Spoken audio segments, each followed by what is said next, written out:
In this tutorial, I'm going to show you some of the basic tenets of shading. So generally, to get us really started with shading, we work with spheres. So turning a circle into, which is a 2D object, into a sphere, which is a 3D object. So what I did, I just traced around a CD to get a good circle. You can use a compass, you can freehand it, it is up to you. And then what I did is I drew a line kind of midway through it to show that it's sitting on a table.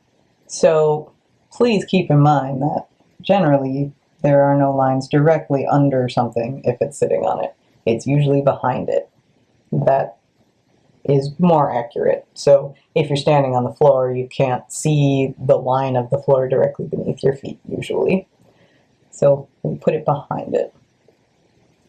So the first step we need to do after we have this basic outline is figure out where the light is coming from. So we'll just say we've got a light bulb here, and that light bulb is casting its glorious light towards my sphere. Now, to begin the shading, we need to remember the light is coming from this way. The closest part to the light is going to be the lightest. So this area right here is going to be the brightest highlight. The area farthest away from it is going to be the darkest because it's curved away from it. So remember, if we're going to be making a sphere, we can't use straight lines. That's not going to make it look very round. What we're going to do is something called cross contour lines. So that means we're going across the object to make it look more like a form. So when we begin, I'm going to hold my pencil off to the side like this. That gives me a lighter and more easily blendable mark. So as you can see, I'm curving around the sphere. Or I guess it's just a circle right now, but it will be a sphere. I'm curving around it. So I'm not going in a circle like this. It's more of an angle. So think of like the moon when you see it waxing and waning, going from a full moon to a new moon. It's kind of that same concept. So as I get closer to this bright white area, I'm really gently lifting up on the pressure. So I'm barely pushing on the paper with this. That's something that really takes a lot of skill and a lot of practice to be able to kind of vary the pressure with your tools. And now I'm going across the form the other direction. So that's why we call it cross contour. We're going across it. So this is very light, but we can already tell that it's starting to become spherical. So now I'm going to start darkening up my shadows. You'll notice I'm leaving just a little bit of light at the bottom. You'll notice if you were to actually look at a sphere resting on a table with a light coming down from this way, there would actually be a little line of a lighter area, and that's something called reflected light.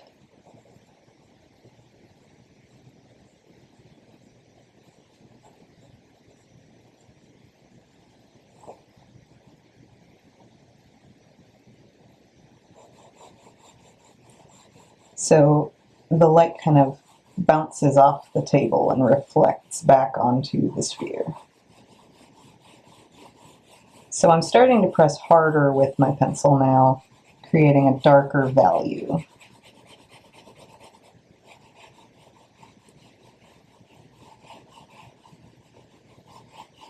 So remember, value is the lightness or darkness of an object. Or of anything, of a color, of anything. So when I say value, that's what I'm talking about. A value would mean something that's either dark or light.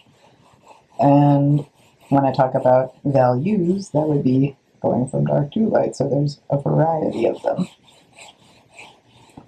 So I'm still curving around the circle. getting darker as I go down and lighter as I go upwards. And if this is as dark as you can get with the pencil you have, maybe you want to choose a different pencil. So if you have drawing pencils, they have numbers on them. For example, I have 3H and 3B. Well, they're both 3s, but they make very different marks. So a 3H, we'll say H stands for hard. So this is me pressing pretty average, I don't know, medium amount of pressure. And then that's a 3H, so I'll just label that for you.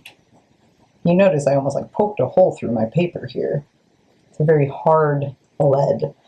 And then a 3B, it's the same amount of pressure. Look how much darker that is.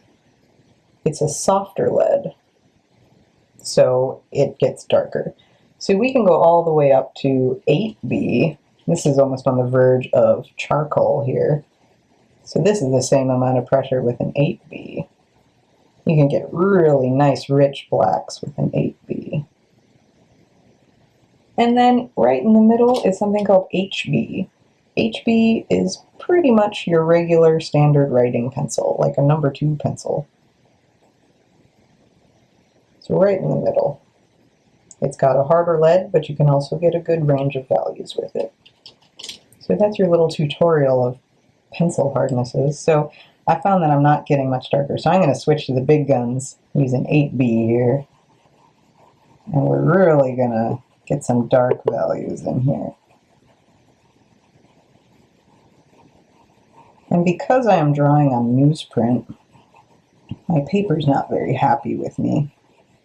Newsprint doesn't really hold up well to a lot of abuse. It's usually used for just simple sketches and practice.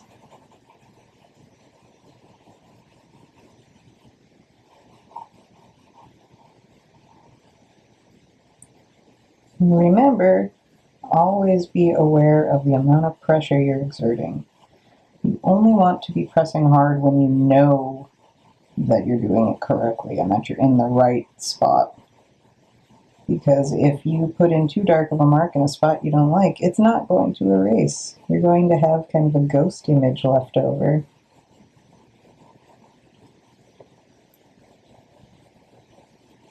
So really practice with lifting up with your pencil to get light values. So I'm going to stop with the 8B because I can't really get too light with it. And I'm going to go back with my 3B, which is the one I started with, and kind of curve around and blend all that together.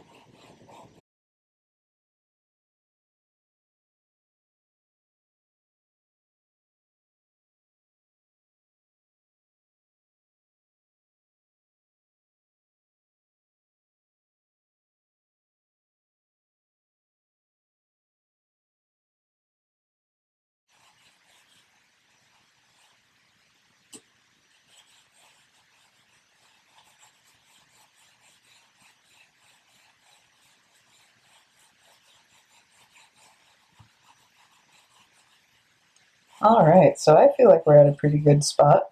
If you wanted, you could take something called a blending stump or a tortillon and use that to blend things with. I don't use them too often. I usually just stick with my pencil. It does the work for me. But if you want to make sure things are nice and neat and smooth, you can use these to kind of get in and clean stuff up for you.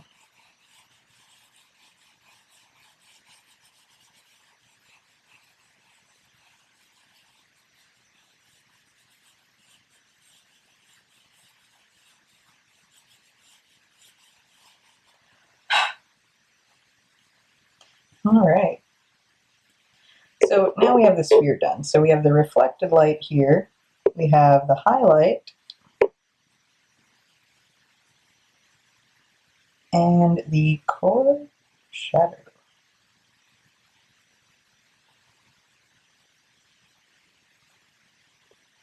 Here in the middle, these grays, that would be midtones. But now, if we want to make this sphere look like it's actually sitting on something, we need something really important.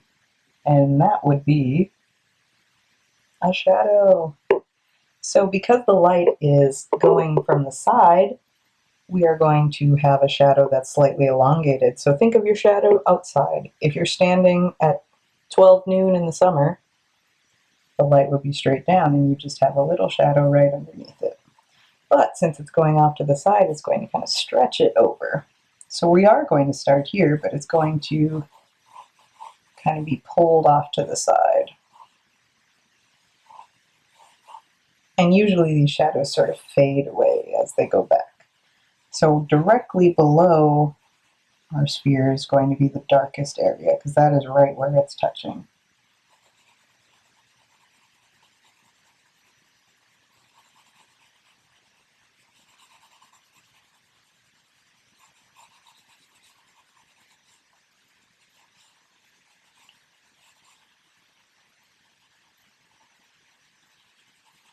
And then I'm going to slowly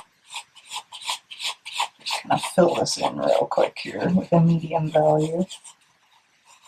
And it's slowly going to just fade out as it goes this way. So I'm still following a bit of a curve.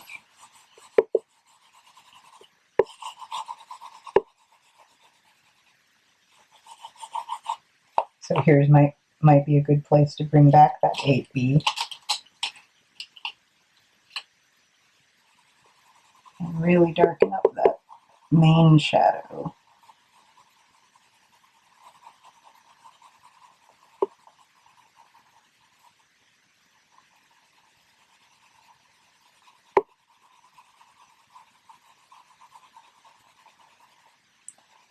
I almost always shade with the side of my pencil. That gives me a much smoother shadow and a much smoother mark.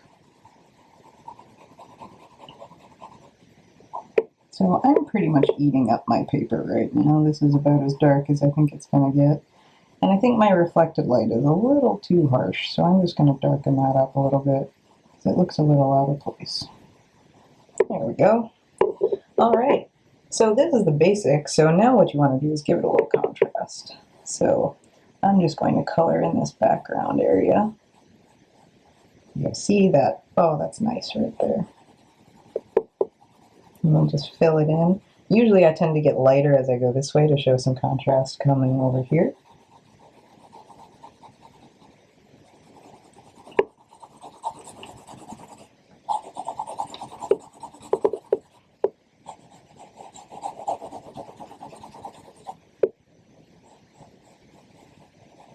A bit lighter on this side so that we can show contrast.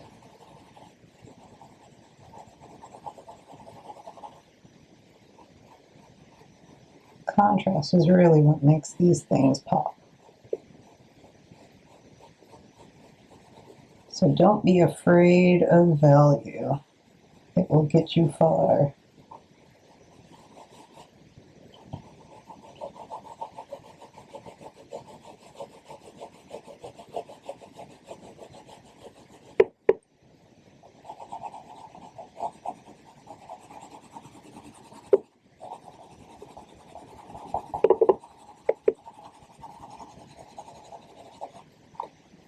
And then we'll just kind of pull out the highlights here.